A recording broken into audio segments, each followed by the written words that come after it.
नमस्कार, न्यूज 18 के digital platform पर आपका बहुत स्वागत है। मैं हूं आपके साथ अंशिका पाठक। डोनाल्ड ट्रंप टैरिफ के चलते रिश्तों की तिलांजलि दे रहे हैं। भारत हो या ब्राजील, सबसे अमेरिका के रिश्तों की लंका लगा चुके हैं। अब उसी टैरिफ को लेकर डोनाल्ड ट्रंप को बड़ा झटका लगा है। अमेरिकी अपील कोर्ट ने डोनाल्ड ट्रंप के टैरिफ को अवैध करार दिया। अमेरिकी कोर्ट ने शुक्रवार को फैसला सुनाया कि ट्रंप का लगाया टैरिफ कानूनी रूप से सही नहीं है। उन्होंने आपातकालीन शक्तियों का गलत इस्तेमाल कर टैरिफ लगाया। वो इस तरह के टैरिफ या फिर टैक्स लगाने के अधिकारी नहीं है। अमेरिकी कोर्ट का ये फैसला ट्रंप के आर्थिक नीतियों पर एक बड़ा झटका है। इस फैसले की खास बात यह है कि एक भारतीय ही कारण है ट्रंप को अदालत में हार का मुंह देखना पड़ा। जी हां, आपको ये जानकर हैरानी होगी कि इस फैसले की खास बात है कि एक भारतीय, जिसके कारण ट्रंप को अदालत में हार का मुंह देखना पड़ा। सबसे पहले जानते हैं कि कोर्ट ने क्या फैसला दिया। US court of appeals for the federal circuit ने फैसला सुनाया कि डोनाल्ड ट्रंप की ओर से लगाया गया टैरिफ अवैध है। ट्रंप टैरिफ लगाने के हकदार नहीं है। ट्रंप के international emergency economic powers act के तहत अपनी सीमाओं का अतिक्रमण किया। अदालत ने अपने फैसले में कहा कि ट्रंप के पास ऐसे व्यापक अधिकार नहीं थे कि वो इस तरह के टैरिफ यानी कि शुल्क लगा सके। हालांकि अदालत ने टैरिफ को 14 अक्टूबर तक जारी रहने की अनुमति दी है ताकि ट्रंप प्रशासन को सुप्रीम कोर्ट में अपील करने का मौका मिल सके। अगर कोर्ट में डोनाल्ड ट्रंप को हार मिली तो उसकी वजह एक भारतीय मूल का शख्स ही है। जी हां, नील कात्याल नामक शख्स ने ही डोनाल्ड ट्रंप को टैरिफ पर चारों खाने अदालत में चित्त कर दिया। नील कात्याल पेशे से वकील है। US court of appeals for the federal circuit में नील कात्याल याचिकाकर्ता की ओर से वकील थे। उन्होंने ही अपने तर्कों के दम पर टैरिफ के खेल में डोनाल्ड ट्रंप को पटकनी दी है।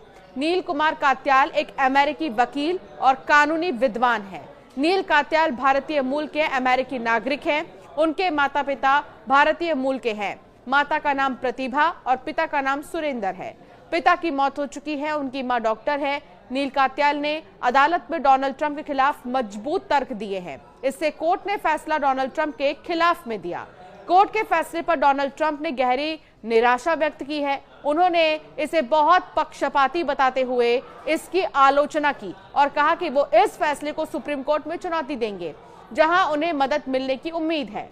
डोनाल्ड ट्रंप ने ट्रुथ सोशल पर लिखा, अगर इसे ऐसे ही रहने दिया गया तो ये निर्णय सचमुच संयुक्त राज्य अमेरिका को नष्ट कर देगा।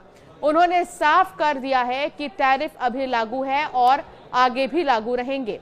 व्हाइट हाउस ने उम्मीद जताई है कि सुप्रीम कोर्ट में टैरिफ पर ट्रंप की जीत होगी। अगर भारत सुप्रीम कोर्ट में कानूनी चुनौती से बच जाता है, तो उस पर लगाया गया 25% टैरिफ जरूर हटा दिया जाएगा। हालांकि ये साफ नहीं है कि रूस से तेल खरीदने पर लगाया गया 25% दंडात्मक यानी कि एक्स्ट्रा टैरिफ भी इस फैसले में शामिल है या नहीं, क्योंकि होमलैंड सिक्योरिटी सचिव क्रिस्टी नोएम का कहना है कि ये शुल्क रूस से अमेरिका को होने वाले खतरे से निपटने के लिए लगाया गया था। कोर्ट के फैसले में उन शुल्कों को शामिल नहीं किया गया है जो राष्ट्रीय सुरक्षा के कारण स्टील, एल्यूमीनियम और तांबे पर लगाए गए हैं। इसलिए ऐसा लगता है कि तेल पर लगने वाला टैरिफ अभी भी जारी रह सकता है। अमेरिकी कोर्ट ऑफ अपील्स ने 7 से 4 के बहुमत से यह फैसला सुनाया है। टैरिफ लगाने का अधिकार मुख्य रूप से कांग्रेस के पास है, न कि राष्ट्रपति के पास है। यह फैसला ट्रंप के टैरिफ संबंधी फैसले के खिलाफ है। कोर्ट ने कहा कि संविधान में टैरिफ लगाने की शक्ति विशेष रूप से कांग्रेस को दी गई है। जब ट्रंप सरकार ने ट्रेड वॉर शुरू किया तो उन्होंने IEEPA कानून का इस्तेमाल करते हुए कहा कि व्यापार घाटे की वजह से देश में आर्थिक आपातकाल की स्थिति बन गई है। इसी के आधार पर उन्होंने सामानों पर टैरिफ यानी कि सीमा शुल्क लगा दिया था। अदालत ने कहा कि कानून में साफ तौर पर टैरिफ या टैक्स लगाने का अधिकार नहीं दिया गया है। तो अब एक भारतीय मूल के नागरिक जो अमेरिका में वकील हैं, जो याचिकाकर्ता की तरफ से केस को लड़ रहे हैं, उन्होंने ऐसे तथ्य और ऐसी बातें कोर्ट के सामने रखी कि आज ट्रंप को हार का सामना करना पड़ा कोर्ट के सामने। तो आपका क्या मानना है इस टॉपिक पर, हमें जरूर कमेंट कर बताएं।